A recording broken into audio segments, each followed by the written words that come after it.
À défaut d'organiser un salon qui réunisse toutes les productions littéraires faites par les Congolais, les Congolaises, etc., on peut en revanche organiser des salons régionaux. Par exemple, le salon de Brazzaville, pour des raisons de coût, représentant les auteurs. Le salon du département de Brazzaville. Le salon du département de Brazzaville. On prend une période, on prend une période. Département de Pointe-Noire. Voilà. Après, un autre, le salon de Pointe-Noire, où il y a, qui est une région très riche en culture, la culture maritime, la culture minière, ferroviaire, et aussi ce brassage de population, la plage, tout ça. C'est représenté dans les livres, c'est traduit dans les livres. Il peut avoir un salon. Il peut avoir aussi un salon de l'autre côté du Nord. Le salon du Congo, par exemple, où il y a des écrivains originaires du Nord de la cuvette ouest, les plaques, etc. Eux aussi on peut faire un salon régional comme ça, on prend tous les auteurs du monde pour des raisons justement financières, de telle sorte que l'esprit congolais vibre partout à travers le pays. Voilà les pistes qu'on peut faire petit à petit pour arriver vers un grand salon régulier, périodique à Brazzaville. Alors parlons de Edilivre, cette maison d'édition qui édite certainement vos œuvres. Alors comment s'est passée la première rencontre avec Edilivre? Comment avez-vous rencontré Edilivre? Comme tous les écrivains, comme nous avons un manuscrit, nous voulons étudier, on consulte, on cherche, on fait des recherches. Et déjà, Edilivre n'est pas mentionné. J'ai d'autres livres partout. Je l'ai connu par la pub entre auteur et écrivain. C'est comme nous sommes en relation avec un auteur, j'ai des propositions des autres éditeurs qui arrivent. C'est là où j'ai Edilivre. J'avais hésité une première fois, et je me suis renseigné sur les conditions, etc. J'ai vu que ça convenait à mes aspirations. Et là, j'ai tenté ma chance chez Edilivre. Dieu merci, ça marche. Edilivre est créé en 2017.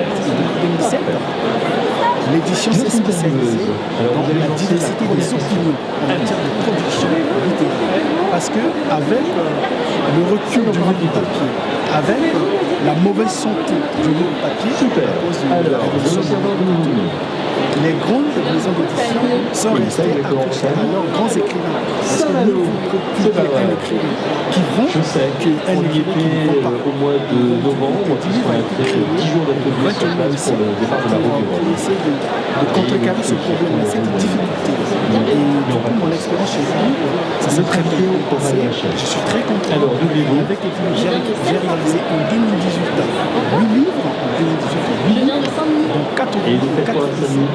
Et là, je suis très content des services offerts par les maisons d'édition qui est une maison d'édition alternative. Alors, si nous c'est-à-dire examinons votre capacité à produire, on peut dire aujourd'hui, vous êtes l'auteur congolais, ou bien l'écrivain congolais, sur la place de Paris, qui a une grosse productivité en matière de livres. Alors, quel en est votre secret? Le secret, c'est, on dira, l'inspiration. Le secret, c'est la diversité thématique, l'intensité thématique. On n'écrit pas la même chose, de la même manière à tous les livres. Donc, avec mon vécu, le secret, c'est la mathématique qui est diverse. Et aussi le vécu qui est raconté, c'est le vécu africain. Un Africain qui vit dans une société mondialisée à l'intérieur de laquelle il cherche à trouver sa place, où il a trouvé sa place. Et cet Africain-là s'est forgé au fil des années une nouvelle identité.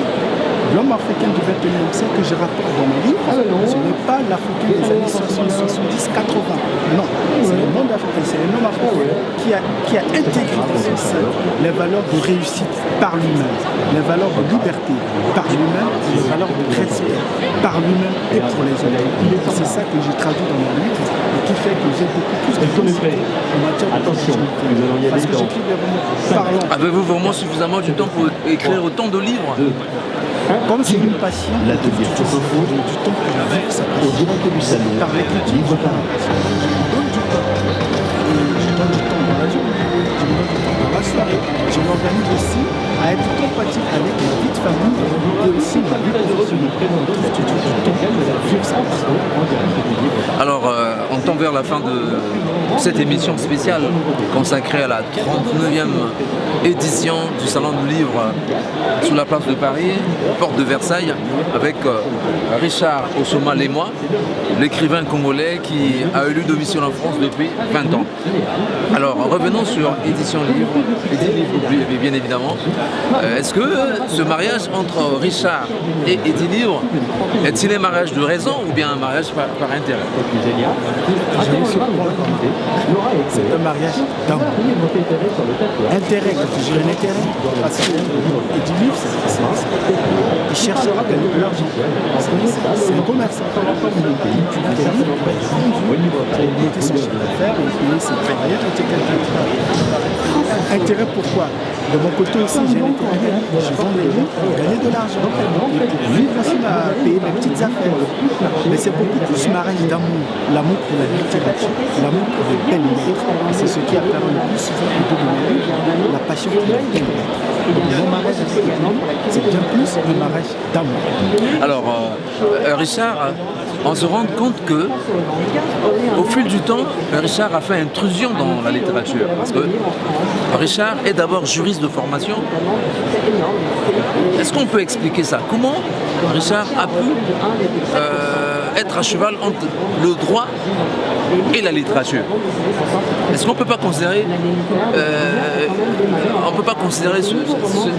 cet aspect de choses comme une intrusion? Je vais répondre par cette formule. Enfant, j'ai rêvé d'être avocat. Je suis juriste, écrivain. 18, C'est une deuxième de ce classement. Ta deuxième vie commence c'est pas une passion. tu n'en as qu'une, de Raphaël Giordano dans la version poche. Arrive ensuite un autre titre de Guillaume Musso, mais cette fois en grand format. Ensuite apparaît en 4e position le dernier roman de l'écrivain suisse Joël Dicker. En 5e position, encore un livre de poche, La Presse, premier roman de Laetitia Colombani. La fiction moderne reste donc toujours dominante dans ce top 50, mais surtout le livre de poche est fortement représenté. Ces 50 meilleures ventes de livres représentent presque 12 millions d'exemplaires vendus, en recul de 14% comparé aux 50 meilleures ventes réalisées en 2010. Qui pouvait au moins devenir mon salut au début de mon rêve de devenir avocat, magistrat, comme tout adolescent, comme tout étudiant de formation.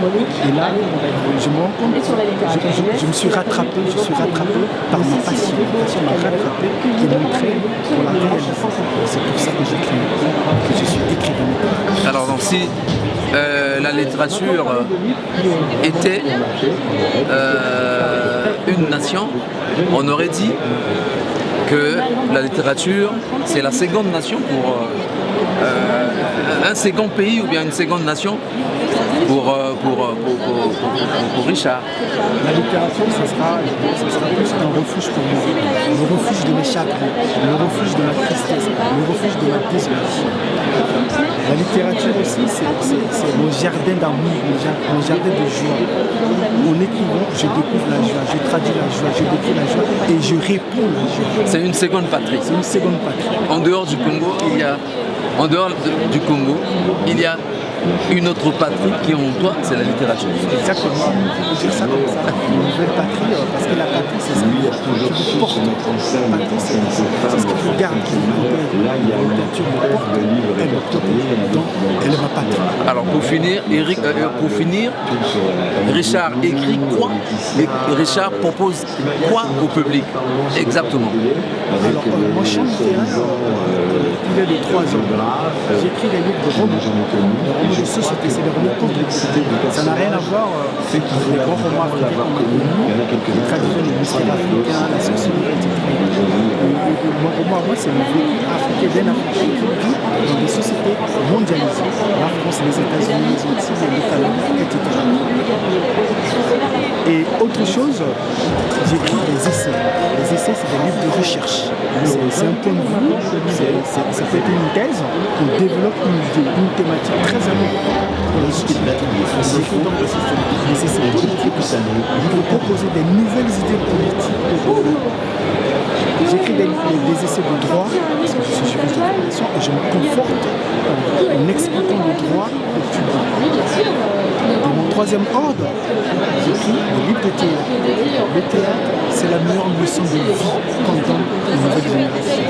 Le théâtre apprend à vivre, à partager, à parler, à pleurer, à rire. Voilà les trois angles de littérature.